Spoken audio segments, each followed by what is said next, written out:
Wasn't the cast of Top Gear down south one time making fun of American cars at one point? They did. They liked to bully the South, but they also who doesn't though? They don't even know how to use guns, so they can get fucked.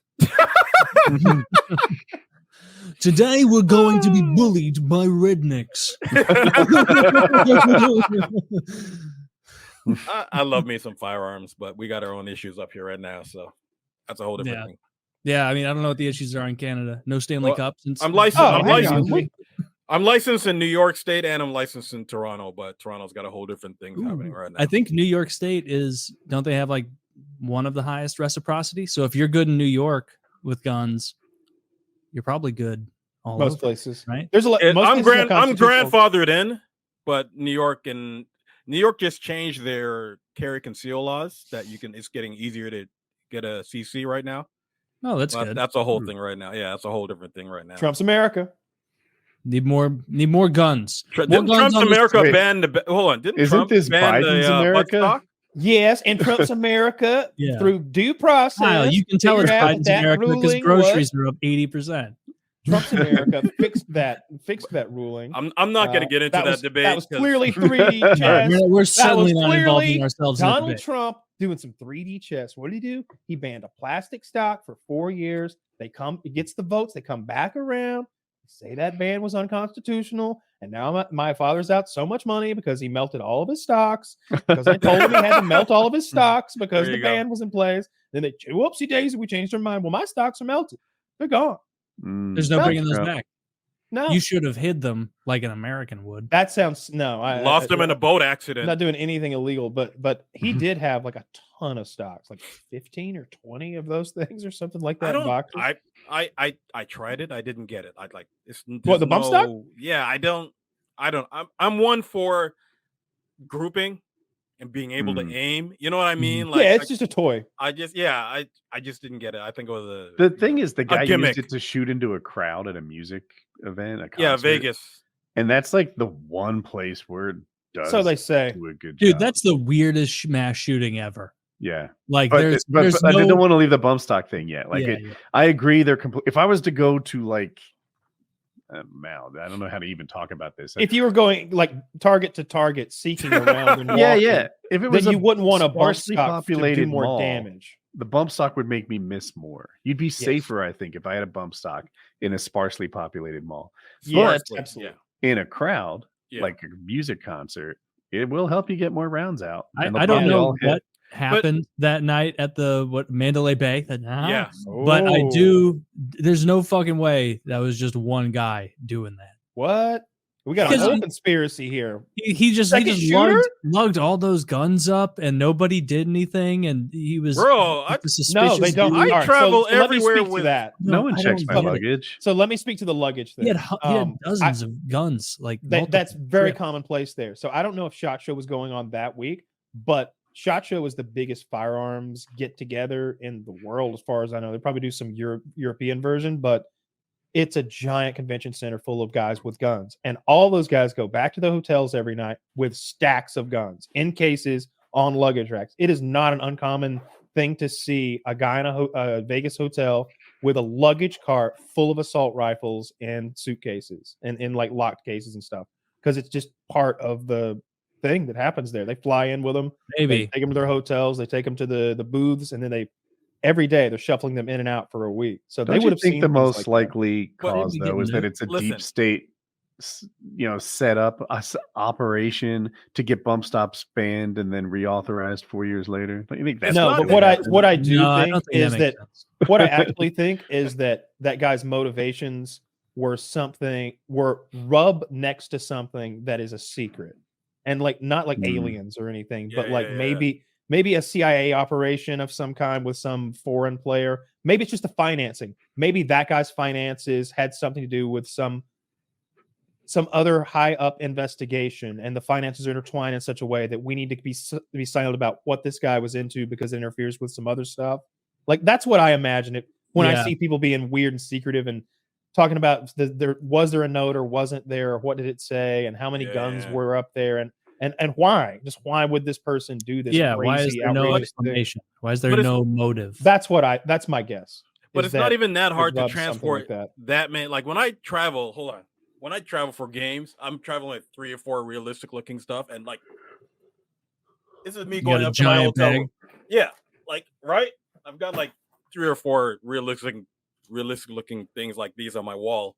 Yeah, and I'm trying. You know what I mean? So it's like no one's gonna say anything or stop you. You know what I mean? For no reason.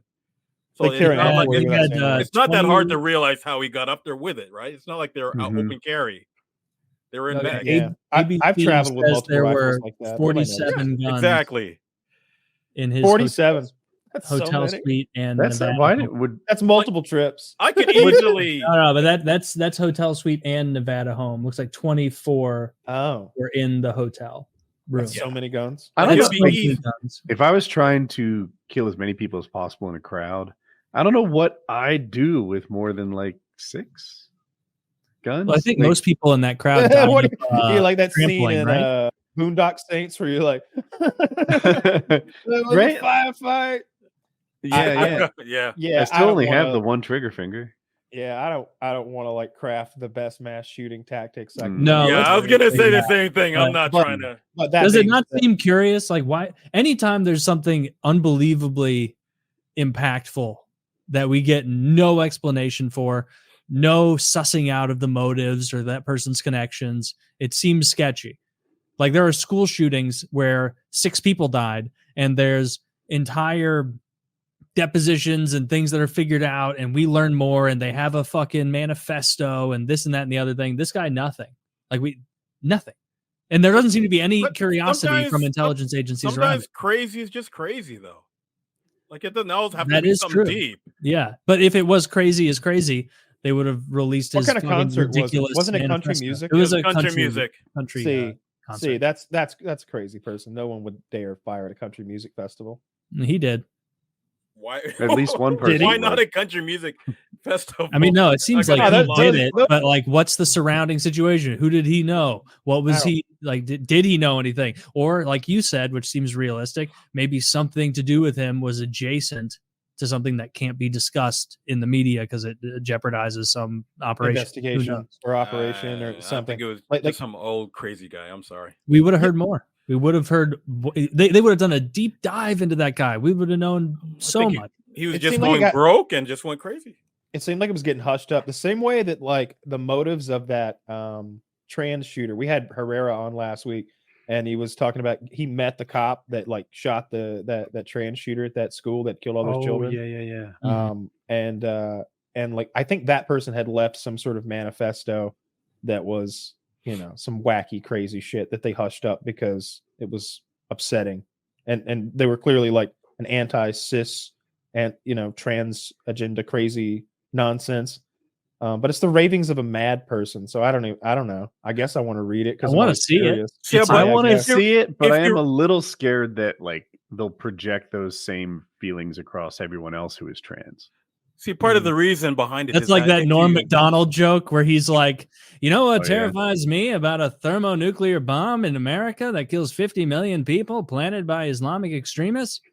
The backlash against peaceful Muslims. Like that's like you just did it. I didn't do the same thing though. I didn't say hide the manifesto.